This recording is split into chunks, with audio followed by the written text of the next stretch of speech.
buenas tardes.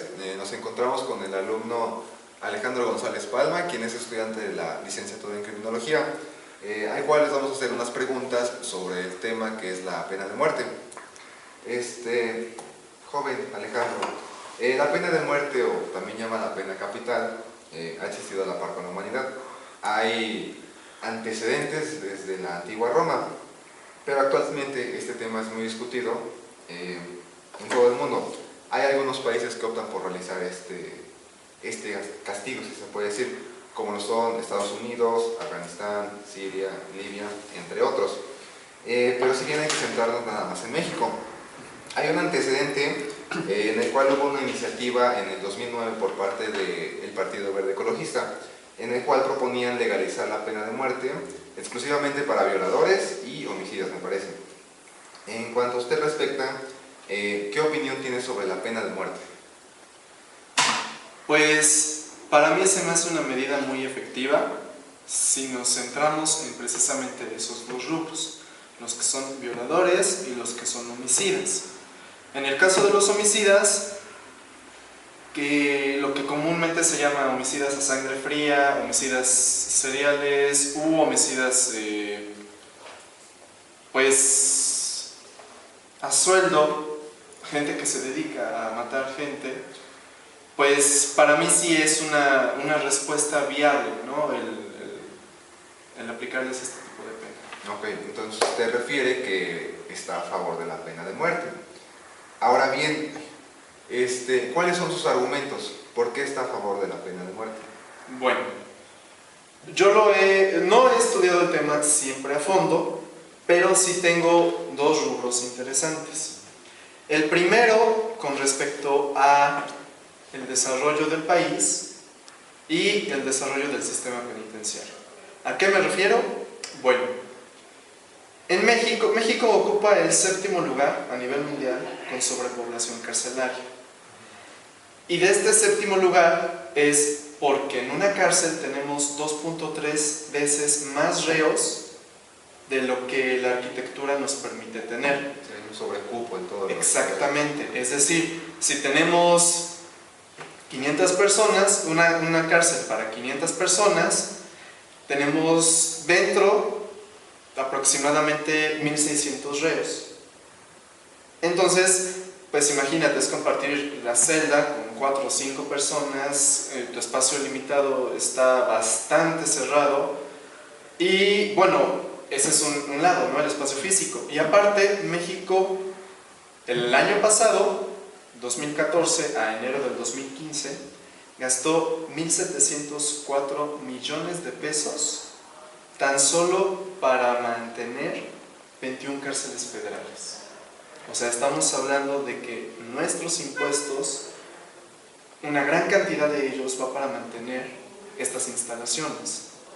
Ahora, también hay que decirlo, mantener en qué tipo de condiciones, porque si hablamos de una sobrepoblación, hablamos de que no hay buenos tratos, no hay buena higiene, no hay buenos espacios, la alimentación. O sea, si 1.704 millones están presupuestados para una cárcel con sobrecupo, entonces, ¿cuánto nos costaría realmente expandir esas cárceles, hacer unas instalaciones correctas, mantenerlos de manera correcta cada uno, darles una comida hasta cierto punto decente, no tan fea? Y el otro lado, para mí, en mi opinión personal, un violador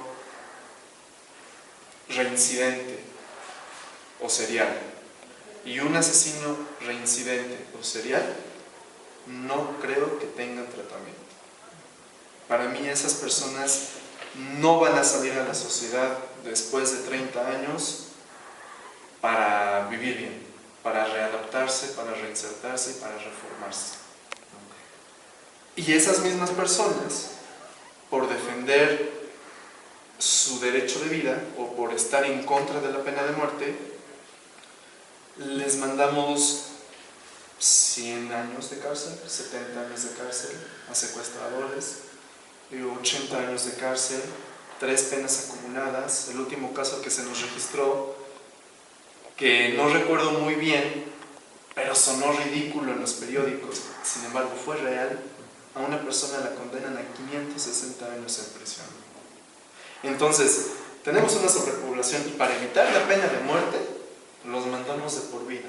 Nos van a robar impuestos, nos van a quitar dinero para mantenerlo solo porque no lo podemos eliminar.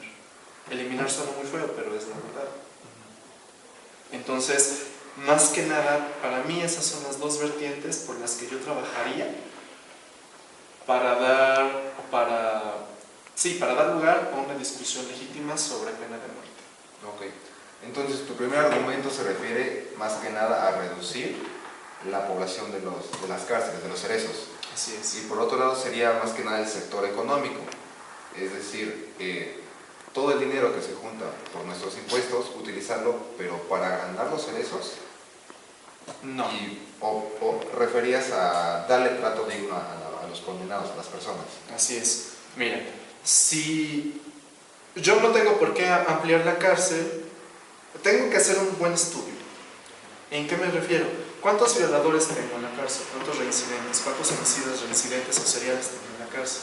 Si reduzco a esa población, quizá no elimino el problema de sobrepoblación, ¿no? Pero sí puede reducir una escala menor. Y si opto por, digamos, en un sistema utópico, porque México está muy mal realmente, pero en dado caso de que se reformara bien la ley, de que se aplicara de manera justa y no jurídica, entonces no metería tantos ladrones miniatura, tantos ladrones de hormiga, de robo hormiga, tantos ladrones de necesidad, y también se me reduciría otra escala. Entonces el presupuesto que yo tengo no lo invertiría para ampliar cárceles, sino me jalaría menos recursos mantener una cárcel. Y se disminuiría el recurso que necesito utilizar y lo podría aplicar a otros sectores. Si quieres, de la misma área criminológica, penitenciaria, penal, puedo aplicarla a programas de prevención. Puedo aplicarla a programas económicos para no tener ladrones hormiga en otros sectores. Entonces, más que nada es, si yo aplico la pena de muerte, mi sobrepoblación reduce y me baja menos recursos. Igual, no voy a reducir impuestos, en teoría, y los voy a dividir mejor con otros sectores. Ese sería mi primer punto. Bueno, ambos argumentos son muy válidos. Igual, la pena de muerte la podemos observar desde distintos puntos de vista, pero me gustaría entrar mucho en lo que es la parte del derecho, porque si bien la pena capital viola lo que es un bien jurídico que está protegido por la Constitución, que es la vida, igualmente la ONU lo establece, que la vida no se puede quitar por ninguna razón, sin excepción alguna. ¿Qué opinas de esto? O sea, ¿cómo pretendes tú que se legisle la pena de muerte si estás violentando lo que es un bien jurídico protegido? Esa, yo creo que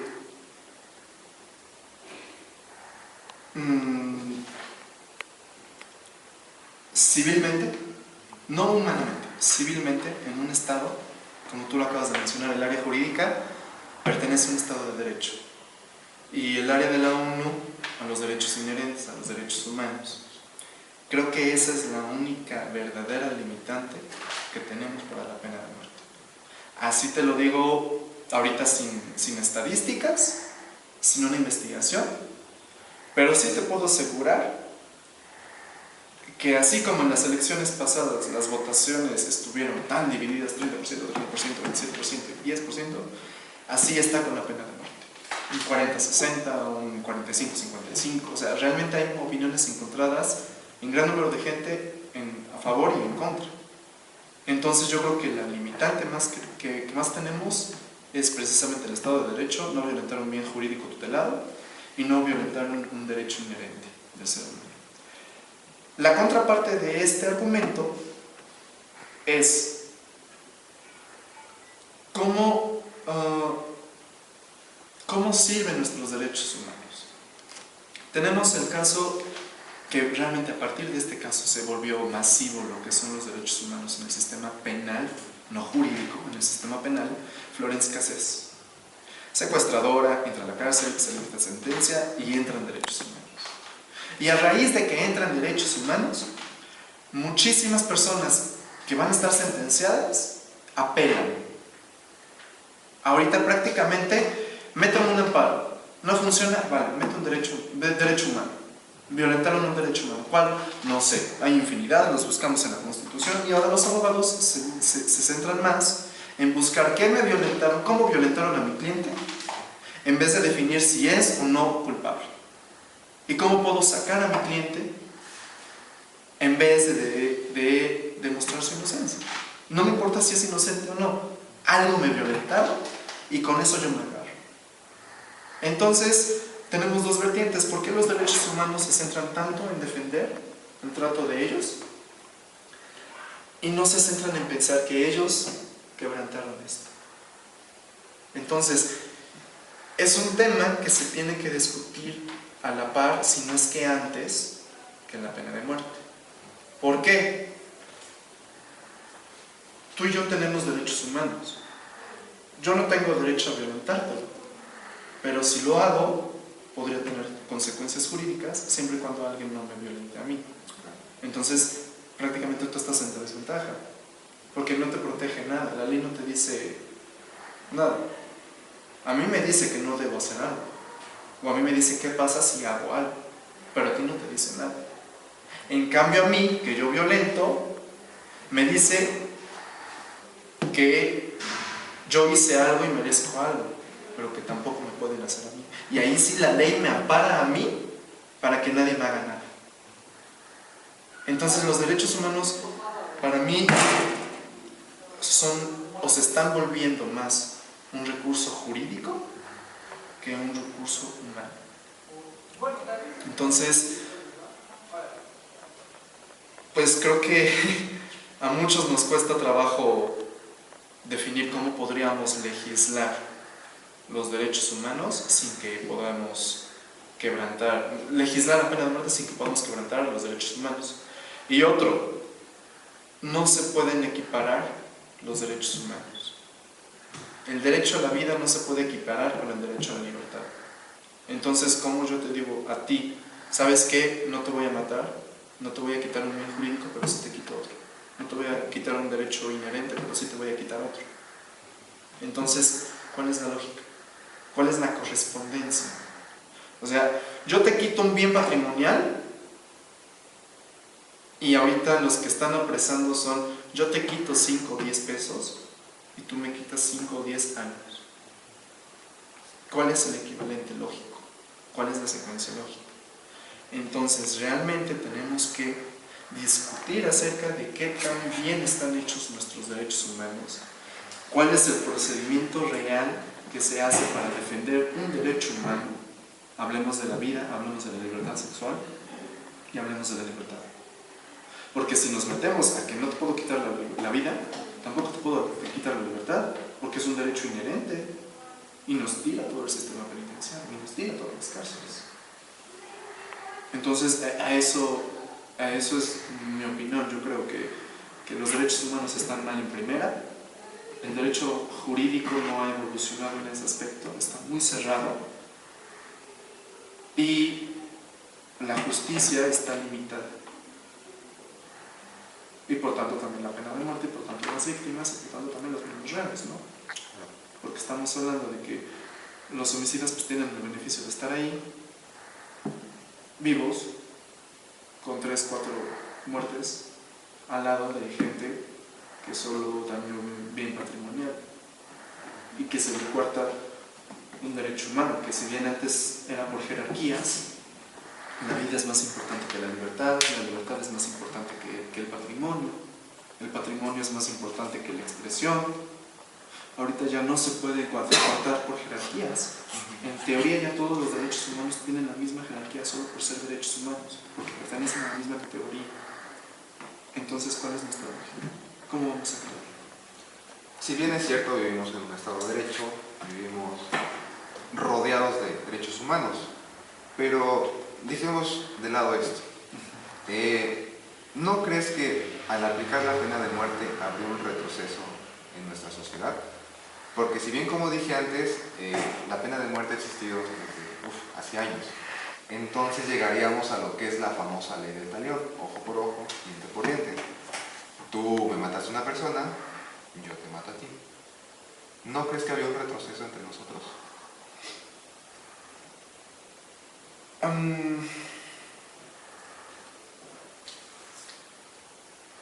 Yo creo que sí, pero te voy a poner un ejemplo. Hacemos algo, hacemos un procedimiento, una ecuación. Avanzamos, pero nos damos cuenta en determinado tiempo que estamos mal. Se vale retroceder, se vale empezar de nuevo. Entonces, nuestras leyes están mal.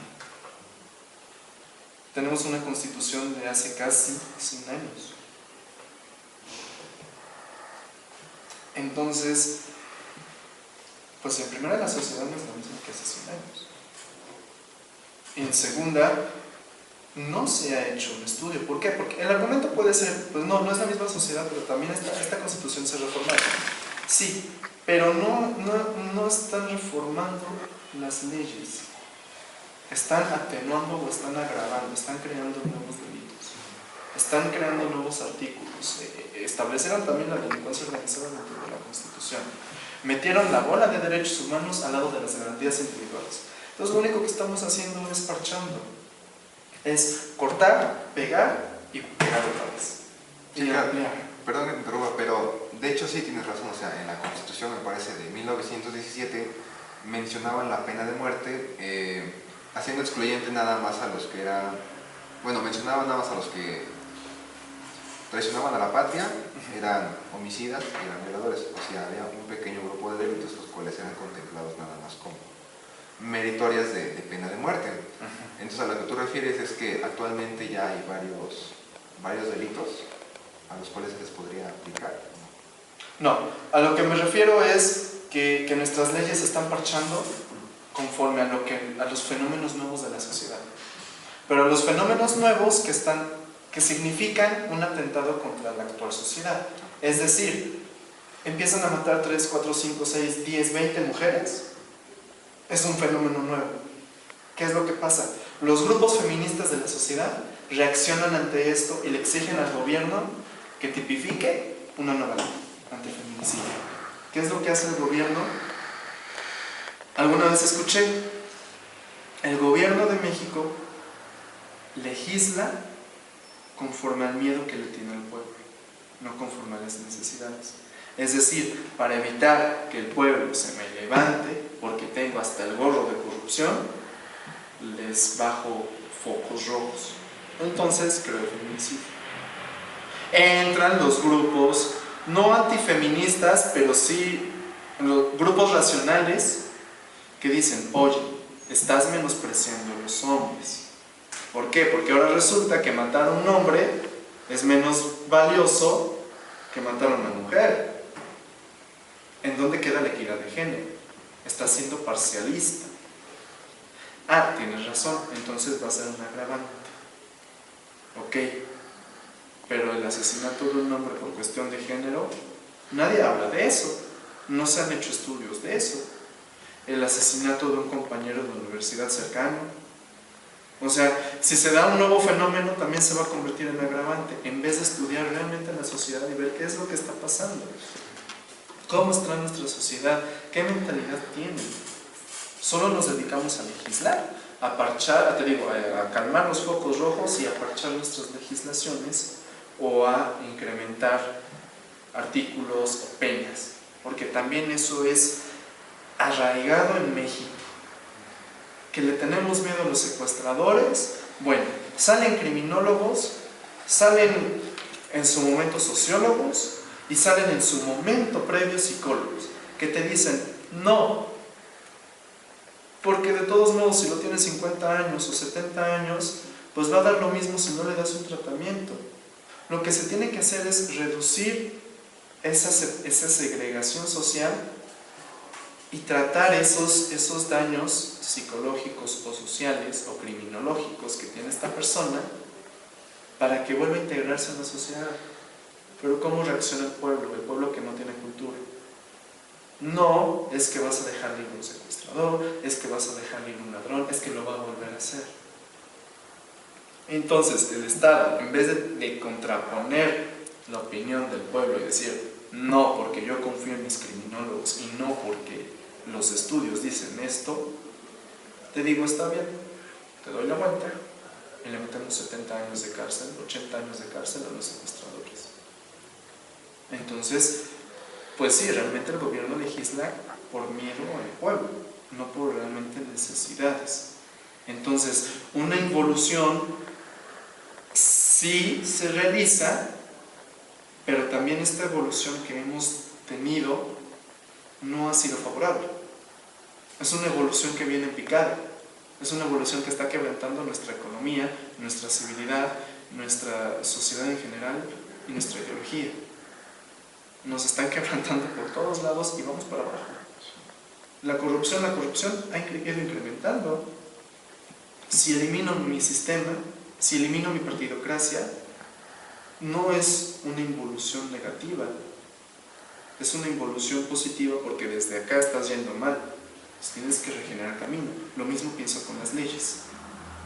Haz un estudio bien, estudia realmente tu sociedad, ve cuáles son los factores que realmente están importando, no cuáles son las consecuencias de esos factores, y no castigar esas consecuencias con respecto a lo que quiere el pueblo. Entonces estudia bien la pena de muerte porque realmente funciona, o para nosotros funcionaría, o no lo hemos probado actualmente con esta sociedad, y hazlo y pruébalo y tipifícalo. Yo no creo que podamos estar peor que como estamos ahorita, al menos no en este aspecto. Bueno, pues me gustaría finalizar con esta entrevista agradeciendo, claro, tu participación, tu opinión, y creo que sería todo. Gracias. Muchas gracias.